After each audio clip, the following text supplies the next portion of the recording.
Gervais, Stephen Merchant, Hello there. and the shaven monkey with a head like a fucking orange that is Karl Pilkington. Right.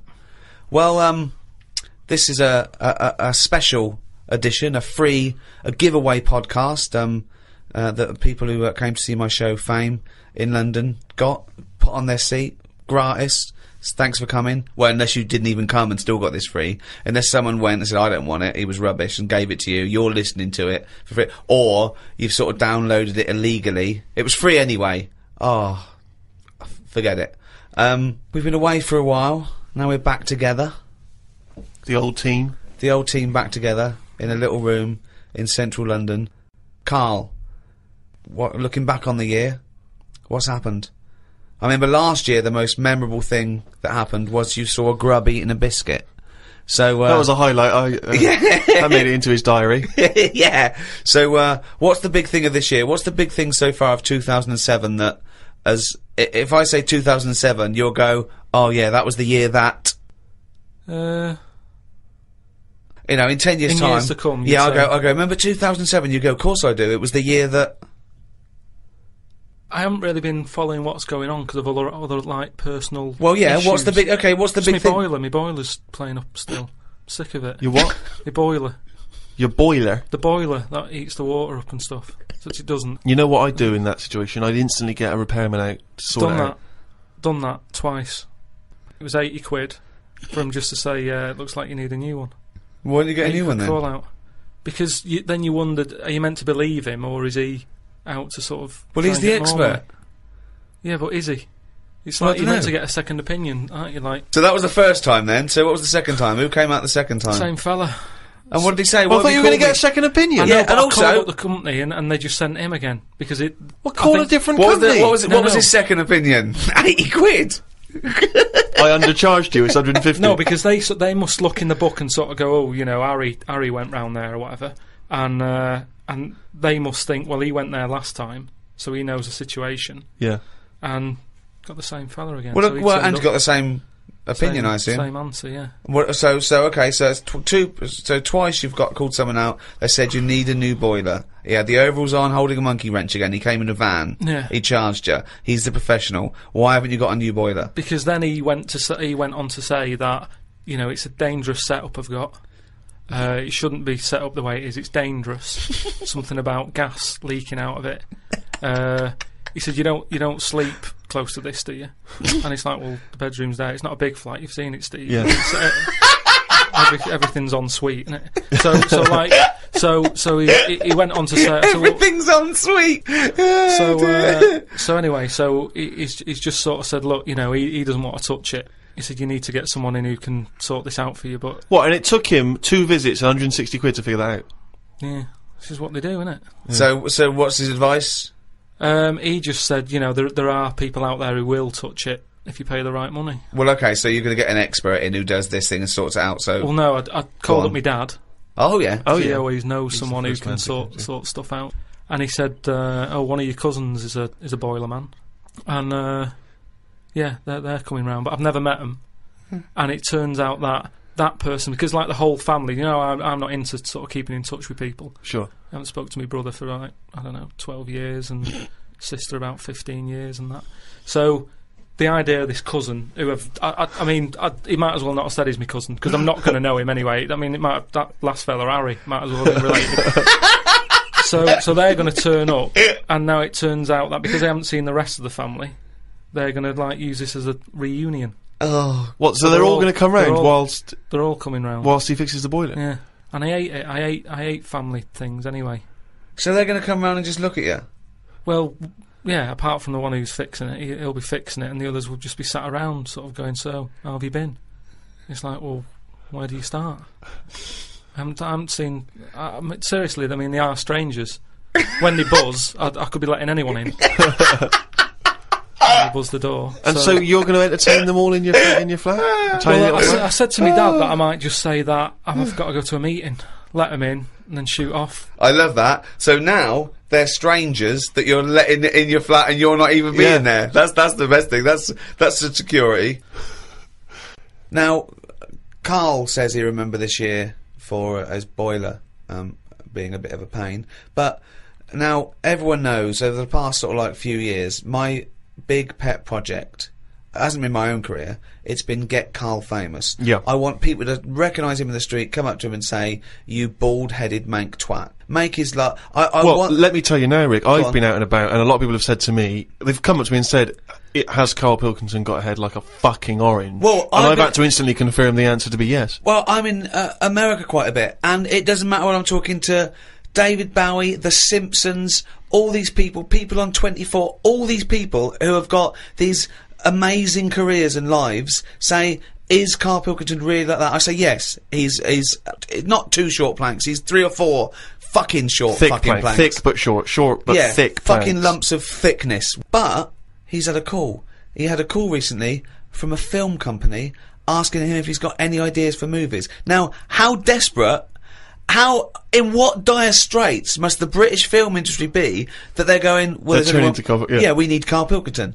We have hit rock bottom. And he went along for an interview. So what, and you went in and you... I went along and had a meeting in a cafe. And they just said, right, got any ideas? And sort of said, what are you thinking? What sort of thing are you after? Are you after action, thriller, whatever?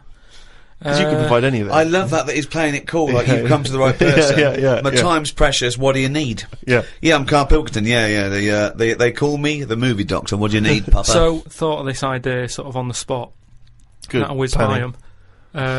No, but sometimes that's how good ideas come up, don't they? Just so a lot of yours have come up, yeah. No, but if you just talk, I find that your mouth comes out with stuff. Right, there's another quote. Right. There's another quote. If you talk, your mouth comes out with stuff. That to me stands along with what were those things in Gremlins called? Does your brain rule you, or do you rule your brain? No, but what I mean, if you sit there and try and use your brain to do it, right, it doesn't work the same. Just keep talking. Just keep your mouth talking, and eventually it will come out with something pretty good. That is exactly what Plato said. So anyway. Aristotle, he said, sit down, I've got an idea for you. Aristotle said, Plato, I'd want you to go, right, just keep talking and eventually your brain will come out with stuff. So what I thought, I just started off by saying like actors' names and that who I thought should be in it, because then that's giving more, it's building. Right, okay, so who did you say? So I said, right, I'm seeing Clive Warren. Who the fuck's Clive Warren? Who's Clive Warren? The one who was in Closer. Clive Owen. Clive Owen. Right, alright. Did they look at you like you're a fucking idiot? Well, so they all started trying to figure out, who's this Clive Warren we've not heard about? He must be amazing. Yeah, Clive Warren, get me Clive Warren on the phone. Get me Clive Warren. And I said Rebecca De Mornay, right? What? Oh, where did that come She from? hasn't been in a film for 15 years, has she? Clive Warren and Rebecca De Mornay. I love this. They thought he was a genius. They thought he was an absolute nigger. Like, we've never thought of putting Clive Warren with Rebecca De Mornay. But hang on a minute, you could have any film star. This is your fantasy casting, and you choose a bloke that doesn't exist and a woman who hasn't been on TV or in a film for 10 years. Oh God! Why didn't you choose someone who existed, J-Lo or someone who's a big star? Oh God! Clive Warren! Oh God! Oh So God. anyway, so they were going, yeah. And what happens is, they're going out and together and that. Yeah, Clive Warren and Rebecca De Mornay. I said, it's one of them where it starts off and the people, you're seeing into their lives from like the morning. Yeah. So it's like a nice sunny day. Yeah. Radio's on. They're going about the day, they're having the breakfast, they're saying, oh, what we're doing tonight, they're planning a big do that night and stuff. And you're thinking, oh, they've got a nice life. Mm. She's like, love you and all that, yeah. He walks out the house, gets hit by a bus. Oh. So Clive Warren's dead, right? Yeah. Now, what happens is, she's devastated, Rebecca. I don't know if Clive Warren would take that part Because he ain't got much to do, has he? No, I don't. If I know Clive Warren, And I think you do. I think I do. He's going to say, "No, hold on though. There's more, isn't there? Have you jumped the gun there, Rick? Go on, mate. What? Carry on. So he's hit by a bus, so he's dead. So he's hit by a bus, and that the titles come up. Oh, it's got yeah. you right. She's Starring devastated. She's Clive Warren. fed up. She's devastated, and that. Doctor says Clive's dead. And that who's playing the Doctor? Jack Nicholson House. Sort of. What's that fella who was in Independence Day? Will Smythe. No, the old black fella. Morgan Freeman. Yeah. Yeah. Get him in. Morgan He's a Freeman, doctor. yeah. He says, your husband's dead. Right. She's like, oh, God. What happens then is, he says, but listen, what we can do now, we can take the brain out. Right. Right. And a fact that I read that day before the meeting, this isn't in the film now, this is me. Right, but Right. luckily you I read a fact. thing about how the brain can run on half of it. Yeah. You've actually got a full brain. Yeah. You can Some run it of on us half. You can run it on half. Right. Yeah. So this was in my mind still. So I thought I'll get that in. Well, half your mind, yeah. So I said, what happens is Morgan Freeman says, been working on this. You can run your life on half a brain. Right. She's sort of a bit like, what are you telling me this for now? My husband's just died like 20 minutes ago. Yeah. And he goes, yeah, but if we're going to do this, we've got to act quick. She's like, do what? He said, I'll tell you.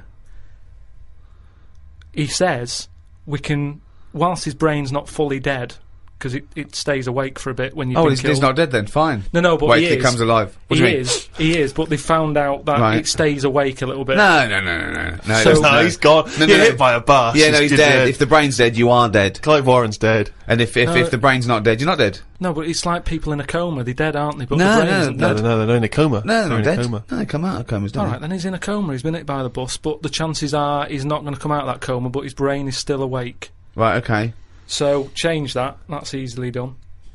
Hold on though. I like this fact that he's in a coma, so they're going, look, he's definitely going to die in this coma. Take the brain out now. Pop the brain out. But why is that such a weird thing when that's what they do now? That's what they do now. What is? That's what they do. What? They do that. What? A brain transplant? No, but when, like, how I've signed that donor card, Yeah. right, if anything happens to me... No. they've There's got the no lot. such thing as a brain donor. Oh, we've explained to you before. Yeah, but they're working on it. They've said something about Einstein. They messed about with his brain for ages, trying to work out if it was full of stuff.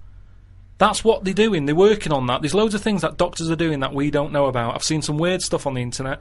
Yeah, I know you have. Yeah. I saw a programme on Channel 5 where a monkey brain was still alive and it was stuck on a stick. And they You were poked watching it. the Magic Roundabout. They poked it and it reacted. Right. So it's still alive. It's being kept alive. And it's only a matter of time. What's the brain linked up to? As long as you can link it up to the eyes and somehow so it can tell the arms and legs what to do, you're laughing. I love that. Imagine a team full of doctors going, well, we're going to try and do a brain transplant. Carl, right, okay, I'm going to be quick because I've got to get back. My cousin's fixing my boiler. As long as you can link this up to the eyes and tell the arms and legs what to do, we're laughing. Cheers, Carl. See you later. Then what happens is they say, do you want half of his brain in your head? Half of his brain in her head. She says, definitely not. I'm having you struck off. She starts screaming. She calls the police. He gets Yeah, arrested. but you'd have said that years ago when people can have, like, someone else's arm put on their body and stuff. Yeah, but he's only in a coma. Yeah. No, but he's not going to come out of that coma. Right. So it's like this or nothing. It's Right. like, look, you know, what we're going to do here? We can either turn the switch off, Yeah. or we can put his head in your head. But why would you... So why, what he does? So what they do then? They're going to take half his brain. Half of his brain, take Put out half of hers, pop it in place Why would she do that? because she loves him. But hold on. Well, no. Wait. What would she then be? Because this is what I'm trying to tell you. Okay. Sorry. What happens is, he explains all this. So I mean, this would probably cover about 20 minutes in the film, but I'm just rushing it. I just rushing switched it up off, now. but yeah. No, you wouldn't. This bit would have you. So what? Well, what I'd have actually left when I wouldn't have even gone in to see a film starring Clive Warren and Rebecca De Mornay, unless it was 1985. so the thing is, she's the same as you. She says the same thing. She goes, "Why would I do that, Doctor?" And he goes, "Well, what will happen is, he's gone, but you'll have his thoughts. So in the morning when you say, oh, I don't know what to have, well, I have cornflakes, his bit of the brain will sort of say, Have a Weetabix. have shredded wheat or Yeah. whatever." And she's like, "Oh yeah, good idea." Sorry. So the point of this film is that the dead man can remind her what breakfast cereal she likes. Yeah. So the thought. What do you mean? Yes. So that's it, is it? No. That's not the only Wait, thing. wait a minute. This is only Act One. That's just the first bit. Everything's going well. She has it done. So who is she? Is she herself? She's Rebecca De Mornay. Yeah. But now With and again, with him chipping in with a bit of voiceover. So the idea is it's all going well at the beginning, and she's... So she can't decide what So dress to wear. she's had half of her brain taken out and put in a bin, okay? And Clive Warren's half has been put in there. So now she's walking round, okay? So she's schizophrenic. No, it's okay though, because the bit they put in of Clive Warren's brain is actually he remembers doing a coma. So there's nothing happening anyway, don't worry about it. All she's got is half a brain. No, like I say, the brain is alive, so it's all going well when she leaves hospital. Yeah. And she gets a first taste of it, and it's a bit weird to get hold of, because she's sort of, I think when she signs herself out, he's sort of fighting, writing his name and stuff, so there's a few sort of technical things that she has to get used to. And does Clive's brain know that he's now inside her brain? Does that matter? Well, I would say it matters, because... Otherwise, yes, it does matter, Carl. What's he thinking? What's the point of this? Why has she gone along with this? Because she really loves him. But what's in it for him? What does she think? Well, say if I died, and Suzanne said, "Go on, I'll have half of Carl's," right? She would wake up in the morning to a thought of me sort of going, "Oh, you never guess what I've just thought about," or whatever. I'd still be there. But she wouldn't ever do that. Isn't it? The rest of your body is sort of waste, isn't it?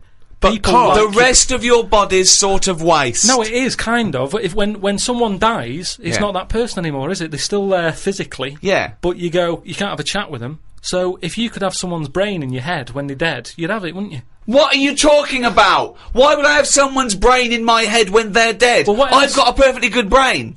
Yeah. So, but like I said, you're running on half. So who's running on half? So you're telling me you wouldn't have it done then? Of course I fucking wouldn't. I can also categorically state I wouldn't either. Yeah, but you're saying that now, but once you're in that position that someone who, you love and that dies, if the doctor said, "Do you want it?" No! I'd go, no! It's madness! I don't think you It's madness! Alright, let me just ask this as a question, even if we accept this as a possibility.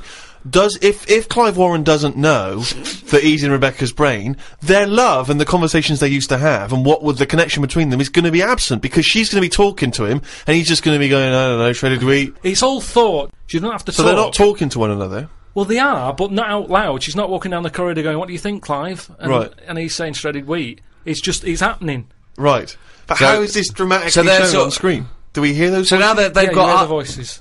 You hear the voices? You hear the voices. So tell me a typical bit of dialogue. Well, we've done the breakfast scene. Yeah, that was dynamite. Yeah. That's fucking Oscar winning. Yeah, can we do lunch? There may be, like, at the funeral, because even though the brain's still alive, they still have the funeral, and you can have, like, a funny bit where they stood around the grave, and, like, there's some relation there who he doesn't like, and she can start laughing, and the family are looking at her going, "Why is she laughing?" Yeah. And she's sort of laughing, and he's saying something a bit rude, going, "Look at her head." Do you know what I mean? Yeah. Looks like stuff a on the orange. family. Yeah. Little cameo for you. Yeah. And so you have all that, and people are sort of liking the film, thinking, "Oh, it's quite funny, this." And then you hit them hard. The 8 people that have gone to see it. Yeah. Rebecca De Mornay and her family. Clive Warren's 3 mates. Alright, Clive, I didn't know you were a film star. No, I was in a garage yesterday. Yeah, I was fixing boilers. Anyway, this is where you get them. It's the most ludicrous idea for film I've ever heard. It's the maddest. Honestly, it really is the ramblings of a mental case. Right, I have to say though, I am hooked now. I want to know what's going to happen next in the story. Oh Christ! Remember, I was making all this up. It's not based on a true story then. Imagine if he said that in a meeting. Remember, I'm making all this up, and they go, "All right, okay." I thought. So the meeting's still going on. They haven't left at this point. No, they were sort of going, "Oh right, yeah." But what annoying? Check please. That's the annoying thing. It was like, I just wondered whether this is what they do just so they can have a cake every day at 4 o'clock, because it was odd. I can't imagine Spielberg sort of nipping down to Costa Coffee to discuss E.T. So I said, right, so this is where you get them. You've got everyone laughing, and that's what it's all about with a film, isn't it? It's emotions, messing with people's emotions and that. Yeah. So they like that. They were like, yeah, it is, yeah. Yeah. Thought, That's and a there whole you go again. That's new outlook to filmmaking. That's me mouth coming out with stuff that even I didn't know I knew. Yeah. So then I said, right, then what happens is, she hears the voice go, "Leslie, where are you?" Something. Right. Her name's not Leslie. No. No. So she's thinking, who's Leslie? Yeah. So in her mind, she's going, who's Leslie? He's going, oh, So he's thought, hang on, I've let something slip. I've here. let something slip. So she's going, answer me. Oh. He goes quiet on her. Oh! So He was having an affair. this is the thing. So she's trying to hunt down Leslie. and he's got to stop her thinking it. then what happens is, I mean, you know, Where your Bex? So he's got to hunt down Leslie. so she's got to hunt down Leslie, Right.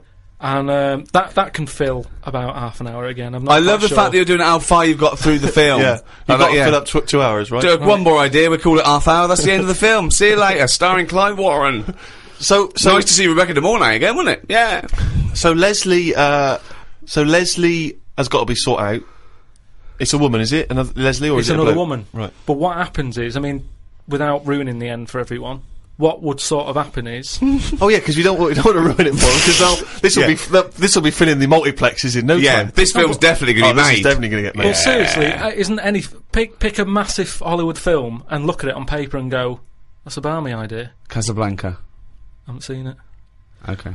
So what I'm saying is, That's why they called on him as a movie expert. This is a different sort of love triangle. They've all got their own brains and Yeah. legs and stuff, walking around, interacting normally. But that's just it. It's the power of love, isn't it? In a way. Yeah. But sorry, How I far mean, you'll I don't go. want to see. No, it's the greatest love story ever told, set in a head. But listen, let's just get to hang the on a end. sec though, Carl. I don't. Yeah, you've got to tell us the end. I don't think you can let people No, come on, listening come on, what's hanging the on end? waiting for the film. Just let your mouth talk. Right. So what I said was, maybe because I wasn't sure about this end bit. I Go thought on. they might think it's daft or whatever. You're So putting I said- yourself down. I imagine it's dynamite. Go on. I said maybe you could have something like this, and they were there, sort of going, "Oh yeah, what's it going to be? What's it going to be?" Yeah, well, he's come up with some great stuff at the moment. What happens is, his brain is more powerful than hers. Right? How is there power? Why is there no power involved? It's got a stronger will. What I mean is, the brain, her brain was running the rest of her body. Now he's taken over. His brain's just sat there, isn't it, thinking stuff. Right. Brilliant. So that gets more powerful and overrules her body. Okay. Yeah. She then fancies Leslie. So it's a lesbian hold on, film. this is building up to a lesbian love. So what the? Well, it's what? trendy, isn't it? That. So just have a bit of that at the end, and That is the worst idea I have ever heard for any piece of art. I mean, it's the it would be the worst.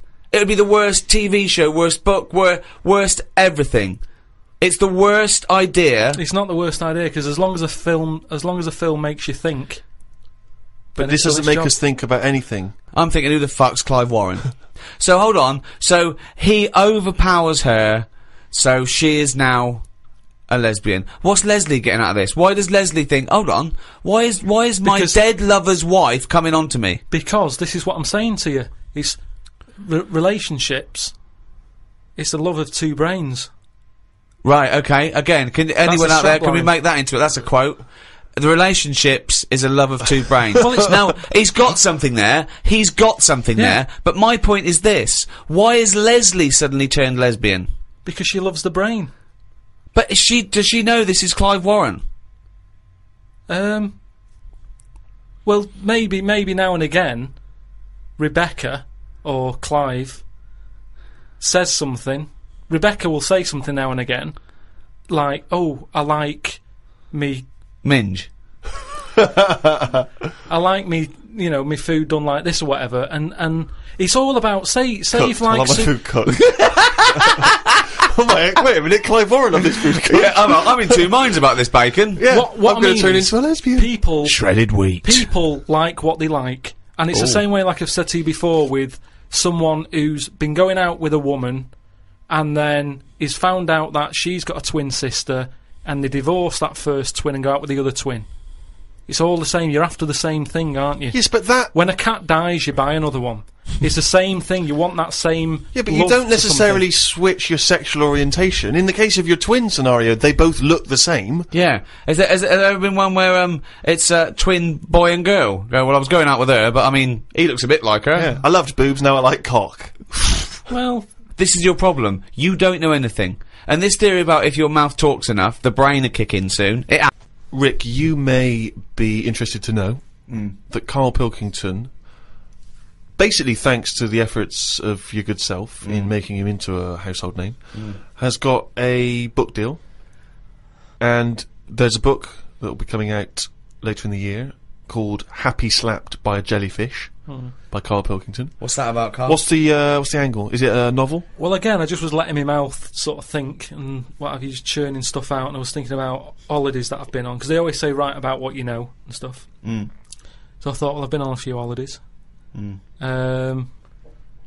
about them. I actually thought about it when I was on holiday. Is it like a travel book then? It's your experiences? It's just like a rough guide. And have you done it? Have you finished the? Yeah, I've just got to do some pictures and that and colour them in, and then it's done. When's that out? October. Yeah. So you say it's a travel book, and yet I've managed to get hold of a few pages, and this chapter is titled Australia. So You've never been to Australia? No, I know. But, well, it's not. How is it a travel guide? No, it's not. It's not like Wish You Were Here type thing. It's just saying, if you're going away, think about it. Right. It's just asking people to sort of think. But why about don't they just let their mouth do the thinking? Why no, they? but just have a read of like my thoughts, and you Okay, have the let's same. have a read then. You don't know anything about Australia because you've never been. No, but exactly. So I'm saying I've never been. This is why I've never been. Is this why you've never been? Well, that makes no sense at all. It makes no sense at all. It's a pointless book. It's not a pointless book. Well, Sorry, okay. whereas you thought it was going to be what? Right, can we read a bit of it then? So this is the chapter entitled Australia. Box jellyfish, crocodiles, snakes, blue ring octopus, red-black spiders, funnel web spiders, great white sharks. Just some of the reasons that put me off going to Australia. Every creature is bigger and angrier than anywhere else on the world. I put it down to two things. One, it could either be because spiders and snakes and the like normally hide under rocks. The Earth is one big rock. Australia's at the bottom of the big rock, and they're trying to hide under it. Carl, valid, you isn't are a maniac! It's just thinking about it, thinking about where spiders go and that works, doesn't it? No! Why doesn't that work like a Because there's rock? no real upside down and bottom of the Earth, is it? It's all relative to what? It's relative to what? A map that you saw. Well, it's a coincidence, isn't it? No, right, okay, read on. I've heard that a lot of people go camping in Australia, which I think's mental. If I was to fly all that way, I'd want a decent bed. Plus, I wouldn't be camping in a place where there are killer spiders wandering around. I agree. I've only been camping a few times, and each time I was glad when it was over. The last time was last year in Lyme Regis. Yeah. When did you go camping in Lyme Regis? Last year. It's alright, Lyme Regis. But it was all a bit of a nightmare, because I was going with my mate, and he said he knew someone who knew someone who had a bit of land in the garden. We had a bit of land in the garden. What's the point, though, innit? You know, what's the point of camping in someone's garden where there's a sort of like a spa down the road and like a pub? No, because you're by the sea, aren't you? It's getting away from it all, seeing the world. It's not if you're in someone's front garden. No, back. Oh, sorry. Well, there's even less to see except 3 fences. No, but it's private, isn't it? So the thing is, he said, oh, it's a great garden, the owners are away, and there's a toilet, an outside toilet that they have Getting for, like, away when they from have it, parties yeah. and stuff. So we get there, and this lad who knew about this bit of land, Someone's back garden. well, yeah, said, oh, you can't use it, they haven't gone on holiday. So now you're stuck in the middle of quite a big civilised conurbation called Lyme Regis. Well, how are you going to survive? Well, we ended up just sort of keeping on the beach. But Did you pitch your tent on the beach? put the tent on the beach. We found a bit of... See, we found somewhere where there was a load of rubbish. So we Oh, thought... nice. That's the place to go, No, yeah. lovely. No, A well, municipal tip. What was it? Was it chemical waste or just like, you know... No, just Was Coke it just cans syringes and stuff. and, Oh, uh, lovely. But listen, though, Baby you've got to diapers, think sure. about that. Rusty, what's some of rusty? If there's rubbish there, it means it was a good place to camp. Why? Why? Because other people have camped there. Right. So that's how you've got to look at it. It's a way. That's like a little tip of... I would love this to be a real So, guide. so you could have slept first in a thing- public lavatory. Yeah, yeah. This one's nice. What? It's covered in shit. Means other people have had a shit here. Welcome to our 5-star hotel. You'll notice vomit over all the fucking walls. So that means people have had a good time here. They got right pissed up and threw their lungs up. So that's where we put down the tent. We put down the tent there. And then Some what was people put up annoying a is... tent, he puts down the tent. We what's her name? It was already up. It was already all up, they the way carried it all from the way London. there and they went, let's pack it down. Yeah. the weird thing was, soon as we set up, some other people turned up. Oh, I saw the rubbish tip. Holiday makers, they, that was probably in the guidebook. They started setting up their tents. I'm like, Yeah. oh. No, look, there's some nappies over there. Yeah. Nearer the nappies. And they offered us some sausages. All right. My mates said, "Oh, ignore them. That's like code for swingers." What? Oh! What? So there were some people cooking some sausages, Yeah. saying, "Would you like the sausages? We've made too much." And you It's said, just "No, that that's thing. code Don't for talk swinging." to strangers. It's like we want to get away from it all. Yeah. We don't want someone. You know, it starts off with sausages, doesn't it? And then So, before you know but what do these people look like? they were about 45. Who were they, there? A man and a woman. A man and a woman. So what was in it for the bloke? Some people like that, don't they? No, I I mean, don't know. you say, right, I want the bald one, love. If it's like wife swapping, should one of you be a wife? No, but I don't know all the rules and that. But He's just got a real thing for fucking oranges. and we didn't want any sausages anyway, so we just sort of I said, don't believe sausages is a It's a code for code swingers. for I don't, because eventually, how many times do they give someone sausages and they go, "Well, get your pants off," and they go, "Well, we just have some sausages." They go, "Oh, this isn't working, this code. But why we need would a better they be, code." Why would we be being offered sausages? Because they're nice people and they're making sausages. Makes you wonder. Let's not trust these people. Let's move our tent nearer to the corpse. So yeah, that was the camping. I think I'd quite like to meet some proper Aborigines. It amazes me the way that these people still live like cavemen did years ago. They waste nothing. They have a use for everything. I saw some pictures in the paper about some tribe somewhere who chucked their spears at a helicopter that tried to land close to them. If the tribe got annoyed with you, they would let you know that they were annoyed by shaking their knob at you. That's what they do. Oh God! See, that's like a proper guide thing. Just in case you ever meet one, they start doing that. Karl just ends that chapter by saying, "I don't know what the women do if they get annoyed." Oh God! Oh God! Within this new Karl book, of course, there are extracts from his famous diary. This is... You've actually been to Madeira, have you? Yeah. Okay, so this is a bit more of a factually accurate, informative chapter on Madeira. September 30th. Going away with Suzanne's mum and dad. We're meeting them at Madeira Airport as they're flying in from Manchester. The plane was full and I had a headache. There was a baby sat behind us that was crying its eyes out for the whole flight. Oh. The mother of it said it was upset because its ears were hurting. So were mine.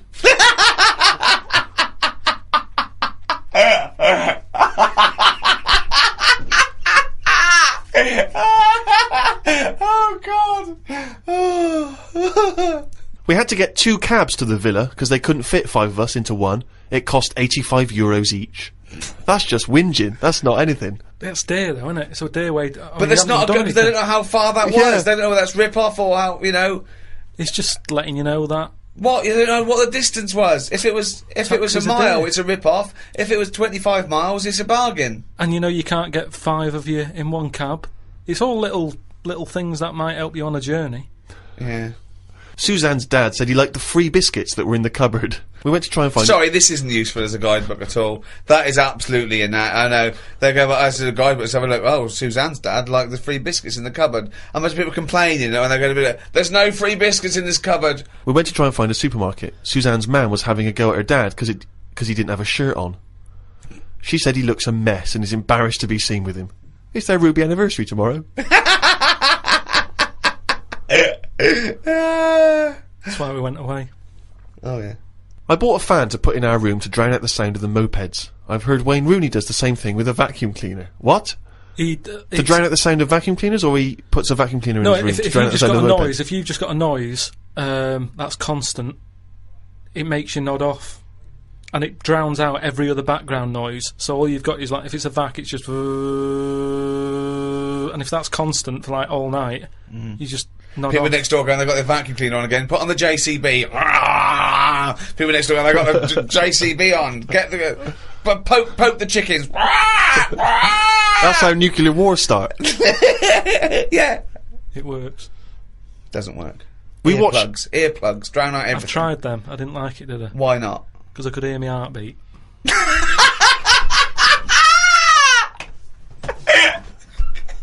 Oh, you're such a strange little creature. Oh. We watched Jerry Maguire in Spanish. Suzanne wanted to go to bed, but I just said I wanted to hear the "show me the money" line in Spanish to see if it's as catchy. It wasn't. October 3rd. Sorry, it's Portuguese or Spanish? I don't know what they're speaking in this country. Madeira. So it's Spanish and Portuguese, is it? It's Portuguese, isn't it? I think there's a mix. I think you get people going on Portuguese, holiday. I think. Yeah, but you get Spanish people going there. Oh, okay. So they sometimes show television programmes for possible Spanish holidaymakers. Is that what you're saying? Or have you just got this factually inaccurate because it's a load of old toss? Oh, God. Amazing. Oh. October 3rd. Didn't do much this morning. Just think about this. Just think about this. Why would you put it in? As a holiday. Just think about this next line. Judith Chalmers. What happened? Not a lot. Think about this, Rick, as a description of a holiday. Right, okay. Okay, as Carl said, he loves to go travelling, it broadens the mind and Yeah. everything. This is what he did. He's there with his family, he's in Madeira. Didn't do much this morning. Just sat by the pool, saving insects that flew into it. I'm gonna die like fucking Noah. That's crazy. Nothing good. How were you saving them? Did you wait for them to hit the water, then fish them out, or you grab them in the air? Did you see the legs going? Oh, God. Stuck my finger on the top. They grabbed on, lifted it off. And what, when it, like some sort of insect lifeguard, you'd see someone landing and you'd go, right, that's me, and you'd go in there. But it's hard to turn sort of a blind eye to stuff like that, because you know that's something, you know, you're witnessing death. And if you can save something, you do, don't you? You do your bit. And at night, I'd sort of think, have they learnt the lesson, or will they be back, and will they be dead in here tomorrow? But if they can get an extra day, I've done my bit. I can't do more than that. I'm on holiday, do your bit. I'm lucky enough to see the world, do your bit. I love it. I did my bit. I love it. I love it. I love the fact that he was running around saving flies and things. Is there something? There's something so sort of. Meanwhile, an old lady drowned Yeah. while he was saving a beetle. There's something so kind of, I don't know, desperately existential about your diary. That's what's so Yeah, extraordinary about yeah. it. As he says, I just sat by the pool saving insects that flew into it. It was full of death. It's just so, God! it's so depressing. Alright. We walked round the shops. Suzanne's dad bought 2 packets of the biscuits he'd like to take back home with him. Suzanne's mam bought a tin of corned beef. It was a bit of a boring day today. Jesus. There was a dead bird out the back. Oh, no. Where were you, Carl?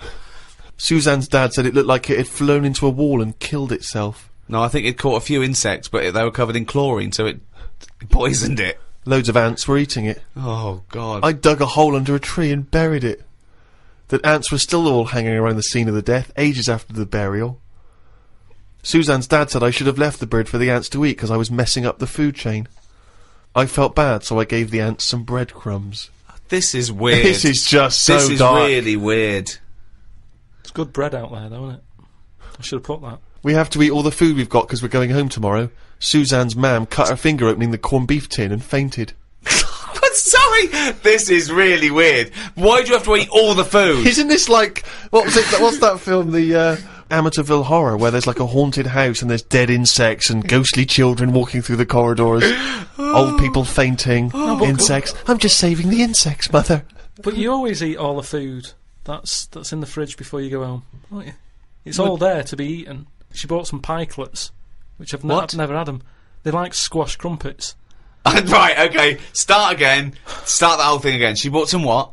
Some pikelets. Pikelets? Yeah. And I didn't like them because they're not as fat as crumpets. Oh, God! It's like a different Didn't language! eat them, and it was a big upheaval because, like, I was going home and her dad kept trying to sneak them into our bags.